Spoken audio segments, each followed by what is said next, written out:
నమస్తే అండి, welcome to my channel. Please like, share and subscribe. Hi అండి, అందరూ ఎలా ఉన్నారు? మీ అందరికీ తెలిసిన విషయమే, ప్రతి గ్రామానికి గ్రామదేవత అయితే ఉంటారని.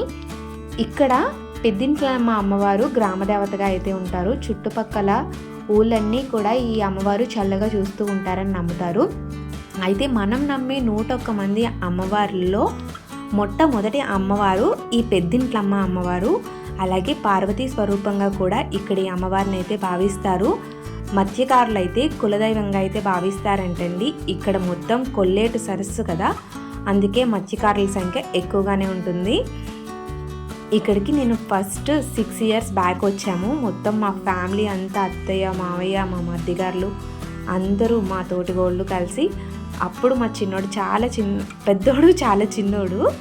అయితే అక్కడ ఫస్ట్ వెళ్ళినప్పుడు ఈ మండపం అయితే లేదు. జస్ట్ ఎదర మనం ఫస్ట్ చూసిన మండపము, అలాగే అమ్మవారి ఆలయం ఉంది అంతే. కాకపోతే చాలా డెవలప్ చేశారు. మనం చిన్న తిరుపతి వెళ్ళినప్పుడు చూసుంటే కనుక మీరు సేమ్ అక్కడ ఎలా మండపం అనేది ఉందో ఆ స్వామివారి అవతారాలతో ఇక్కడ కూడా మనకి అమ్మవారి అవతారాలతో మండపం అయితే కట్టి దేవస్థానాన్ని అయితే చాలా డెవలప్ చేస్తూ వచ్చారండి. ఇక్కడ ఎప్పుడో పూర్వం నుంచి కూడా ఈ దేవస్థానం అంటే 11వ శతాబ్దంలో చాళుక్యులు పరిపాలించినప్పటి నుంచి కూడా ఇక్కడ ఈ అమ్మవారు ఉన్నారని చెప్పి నమ్ముతారు. ఇక్కడ అందరూ ఎక్కువ నైవేద్యం పెట్టుకోవడానికి ప్రతి ఆదివారం అయితే ఎక్కువ సంఖ్యలో ఉంటారండి భక్తులు. ఈ గజస్తంభం దగ్గరే నైవేద్యం చూపించి మనం అయితే బయటికి తీసుకెళ్ళచ్చు. తర్వాత మన అమ్మవారిని అయితే వెళ్ళి దర్శనం చేసుకోవచ్చు. నైవేద్యం అంటే తెలుసు కదా, మనం కోళ్ళని మేకల్ని వేస్తాం కదా, అది చేయటానికి, అంటే మనం కోరిన కోరికలు తీరిన తర్వాత అమ్మవారికి నైవేద్యం పెట్టుకోవడానికి ఎక్కువ సంఖ్యలో అయితే భక్తులు వస్తూ ఉంటారు ఇక్కడికి.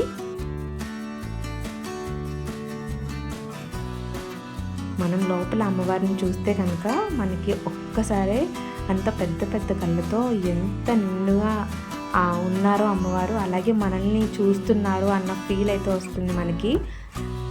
లోపల అమ్మవారి విగ్రహం చూడగానే నిజంగానే మనం విన్న అమ్మవారి పేరు పెద్దింట్లమ్మ అమ్మవారు అనే పేరు ఈ అమ్మవారికి కరెక్ట్గా మ్యాచ్ అయింది అన్నట్టు మనకు అనిపిస్తుంది అనమాట. ఇంకా బయటకు వచ్చి మన అమ్మవారికి ప్రసాదం కూడా తీసుకోవచ్చు. ఇక్కడ దేవస్థానం వాళ్ళు లడ్డు ప్రసాదం అయితే ఉంటుంది, అది కూడా తీసుకోవచ్చు. బయటకు వచ్చిన తర్వాత మనకి మొత్తం కొల్లేరు కనిపిస్తుందండి.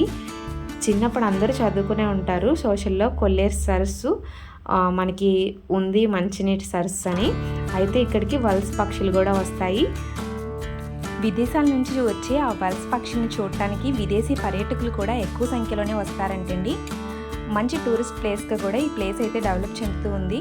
కానీ కొంచెం మన అలవాట్లని మనం బాగు చేసుకుంటే ఈ ప్లేస్ని ఇంకా కూడా డెవలప్ చేయొచ్చు. అదేనండి ప్లాస్టిక్ వాడకం.